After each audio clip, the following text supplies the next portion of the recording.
الحمدللہ الحمدللہ الذی ہدانا لہذا وما کننا لنہتدی لولا ان ہدانا اللہ۔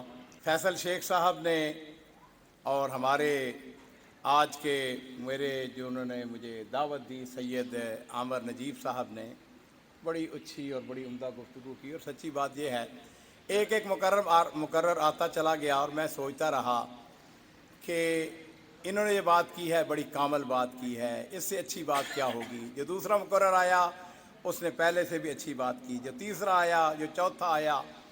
تو بہرحال میں سب سے پہلے تو یہاں کی یوتھ فورس کو مبارکباد پیش کروں گا۔ کراچی کے اندر الحمدللہ میری توقع سے یہ جو پروگرام ہے یہ زیادہ الحمدللہ کامیاب مجھے نظر آیا۔ جس بھاری تعداد میں آپ یہاں پہ تشریف لائے ہیں، میں اس کے اوپر اللہ تعالیٰ کا بھی شکر ادا کرتا ہوں، اور یہاں کی جو مقامی قیادت ہے اس کو مبارکباد پیش کرتا ہوں، ان کی جدوجہد، ان کی کوششوں کو سلام پیش کرتا ہوں۔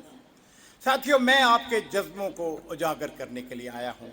ساتھیوں، بات یہ ہے کہ میں آپ کے حوصلوں کو اجاگر کرنے کے لیے کچھ چند گفتگو، کچھ اپنے تجربات شیئر کرنے کے لیے حاضر ہوا ہوں۔ سچی بات پوچھتے ہو تو میں پاکستان میں بہت کم رہا ہوں۔ مجھے 42 سال ہو گئے ہیں میں سعودی عرب میں مقیم ہوں، اور جیسا کہ بارہا ذکر کیا گیا یہاں پر کہ میں دارالسلام کا ڈائریکٹر ہوں اور وہاں پر جماعت کا بھی ایک ادنا خادم ہوں۔ پیغام ٹی وی کے ساتھ بھی میرا ایک گہرا تعلق ہے کہ میں اس کے مؤسسین میں سے ہوں، اور الحمدللہ اب مجھے ایک نئی ذمہ داری دی گئی کہ میں اس کا وائس چیئرمین بنایا گیا۔ اس کے لیے بھی ہم نے کچھ کام کیے ہیں۔ عزیزو، میں نے تاریخ کا بہت مطالعہ کیا، بڑی کتابیں لکھی۔ میں آپ کو ایک واقعہ سنانا چاہوں گا، اور وہ یہ ہے اسما بن خارجہ، کوفے کا رہنے والا تھا، بڑا سردار تھا، لوگوں کے اوپر اس کی بڑی گرفت تھی، بڑی حکومت تھی۔ عزیزو، ایک دفعہ ایسا ہوا کہ اسما بن خارجہ مشہور اموی خلیفہ عبد الملک بن مروان کے مجلس میں بیٹھا ہوا تھا، اور عبد الملک بن مروان بہت بڑا خلیفہ تھا۔ بڑے بڑے اکابر لوگ، بڑے بڑے وزراء، بڑے بڑے سردار بیٹھے ہوئے تھے مجلس کے اندر۔ عبد الملک بن مروان نے اسما سے کہا، اسما، میں تم سے یہ سوال کرنا چاہتا ہوں، مجھ کو یہ بتاؤ کہ تم لوگوں کے اوپر حکومت کیسے کرتے ہو، تمہاری سرداری کس طرح قائم ہے؟ اس نے کہا، امیر المومنین، یہاں اور بڑے بڑے لوگ بیٹھے ہوئے ہیں، یہ سوال آخر مجھ سے کیوں کیا جا رہا ہے؟ آپ مجھ سے کیوں پوچھ رہے ہیں، ان سے کیوں نہیں پوچھتے؟ خلیفہ نے کہا، بات یہ ہے کہ میں نے تمہارے اندر کچھ ایسی خوبیاں دیکھی ہیں جو میں یہ چاہتا ہوں کہ مجھے بھی معلوم ہو، اور یہ جو حاضرین مجلس ہیں ان کو بھی معلوم ہو۔ میرے عزیزوں، میں وہ باتیں مکمل تو نہیں کیونکہ وہ لمبی باتیں ہیں۔ اسما بن خارجہ نے کہا، امیر المومنین، اگر آپ نے مجھ سے پوچھ ہی لیا ہے تو پھر میں آپ کو بتاتا ہوں کہ ہم لوگوں کے اوپر سرداری کس طرح کرتے ہیں۔ اس نے کہا کہ میں اپنے گھر میں اگر کوئی شخص آتا ہے تو میں اس کا شکریہ ادا کرتا ہوں، تیری مہربانی کہ تو میرے گھر میں تشریف لایا ہے۔ اگر کوئی مجھ کو دعوت دیتا ہے تو میں اس کا شکریہ ادا کرتا ہوں کہ تو نے مجھ کو دعوت دی ہے اور اپنے گھر میں بلایا ہے۔ اس نے کہا، میں نے کبھی کسی کی غیبت نہیں کی، میں نے کبھی کسی کی چغلی نہیں کی، کبھی ایسا نہیں ہوا کہ میں نے اس کی طرف اپنے پاؤں سامنے رکھے ہوں، جس طرح کہ ہمارے وزیر خارجہ نے، ہمارے محسن، سعودی عرب ہمارا محسن ہے، پاکستان کا محسن ہے، جس انتہائی حق دھرمی کے ساتھ اور تکبر کے ساتھ اس نے اس کے سامنے، ہم اس کی مذمت کرتے ہیں۔ سچی بات یہ ہے کہ سعودی عرب وہ ملک ہے جس نے شروع دن سے پاکستان کو، اور میں تاریخ کا ایک ادنا طالب علم ہونے کی حیثیت سے پاکستان کو سب سے پہلے جس ملک نے تسلیم کیا تھا وہ سعودی عرب تھا۔ سعودی عرب کے ہمارے اوپر بڑے احسانات ہیں، بات ہماری دور نہ نکل جائے۔ اسما بن خارجہ نے کہا، میں نے آج تک کسی کی طرف اپنے پاؤں نہیں کیے، اس نے کہا میں نے آج تک کبھی کسی کو گالی نہیں دی، اور اگر کوئی مجھ کو گالی دے تو میں اس گالی کا جواب نہیں دیتا، اس لیے کہ میں یہ سمجھتا ہوں کہ گالی دینے والے دو قسم کے لوگ ہو سکتے ہیں، اگر تو وہ کریم ہے یا کریم ہوگا یا لئیم ہوگا۔ اس نے کہا اگر وہ عزت والا ہے، اس نے مجھ کو گالی دی تو میں کہوں گا کہ اس سے لغزش ہو گئی ہے، اس سے بھول ہو گئی ہے، اس سے غلطی ہو گئی ہے، لہذا میں اس کو معاف کر دیتا ہوں۔ اور میرے بچوں بات سنو میری، اس نے کہا کہ اگر وہ لئیم ہے، کمینہ ہے، اگر وہ مجھ کو گالی دیتا ہے، اگر میں نے اس کو جواب دے دیا تو پھر میں اور وہ برابر ہو گئے۔ بات سمجھ آئی ہے؟ اچھی طرح بات کو سمجھے۔ اگر کوئی کریم آدمی، شریف آدمی مجھ کو گالی دے تو میں سمجھوں گا کہ اس سے غلطی ہو گئی ہے، اس سے بھول ہو گئی ہے، اور اگر کوئی کمینہ مجھ کو گالی دے تو میں اس کی گالی کا جواب اس لیے نہیں دوں گا کہ اگر میں اس کی گالی کا جواب دوں تو پھر میں اور وہ برابر ہو جائیں گے۔ عبد الملک بن مروان نے کہا، اس نے کہا حقا لک ان تکون سیدا شریفا، اس نے کہا بلا شبہ جس صفتوں کا مالک تم ہو اس شخص کا حق ہے کہ وہ لوگوں کے اوپر سرداری کرے۔ میرے بچوں، میرے عزیزوں، علماء کرام، یوتھ فورس کے نوجوانوں، میں تمہارے اندر یہ صفتیں دیکھنا چاہتا ہوں۔ میں یہ چاہتا ہوں جن صفات کا میں نے آپ کے سامنے ذکر کیا ہے، غصے کو بھول جائیں۔ من تواضع للہ، آگے کیا ہے؟ رفعہ اللہ۔ جو تواضع اختیار کرتا ہے اللہ اس کو عزت عطا فرماتے ہیں۔ ہم اس نبی صلی اللہ علیہ وسلم کے خادم ہیں، اس کے ماننے والے ہیں، جنہوں نے اپنی امت کو یہ سبق دیا کہ تم نے تواضع اختیار کرنی ہے۔ تکبر، فخر بھول جائیں، اپنے ساتھیوں کے لیے اس طرح بن جائیں کہ قرآن پاک نے جو مثال دی ہے، اشداء علی الکفار، اور آگے کیا ہے؟ رحماء بینہم، ہم کافروں کے لیے۔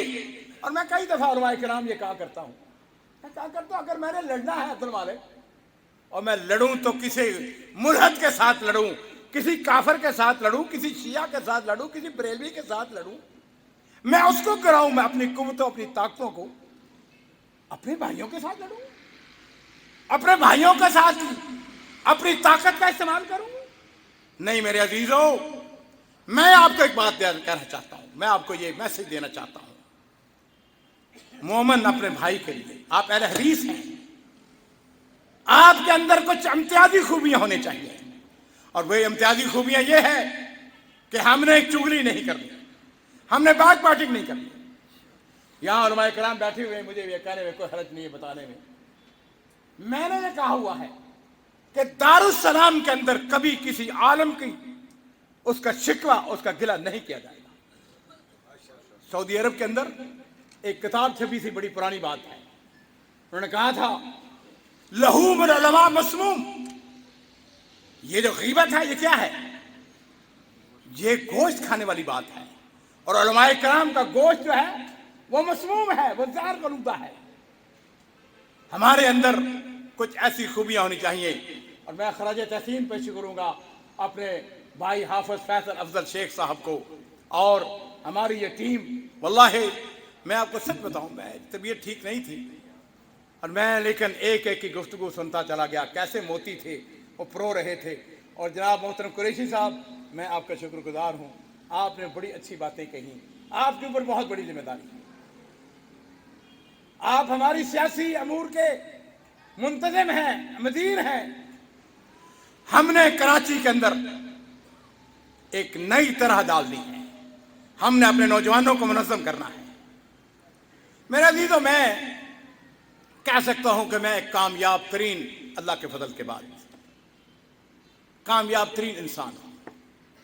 میں نے آج سے 30 سال پہلے جب دارالسلام بنایا تھا تو اس وقت بڑی رکاوٹیں تھیں، بڑے مسائل تھے، پریشانیاں تھیں،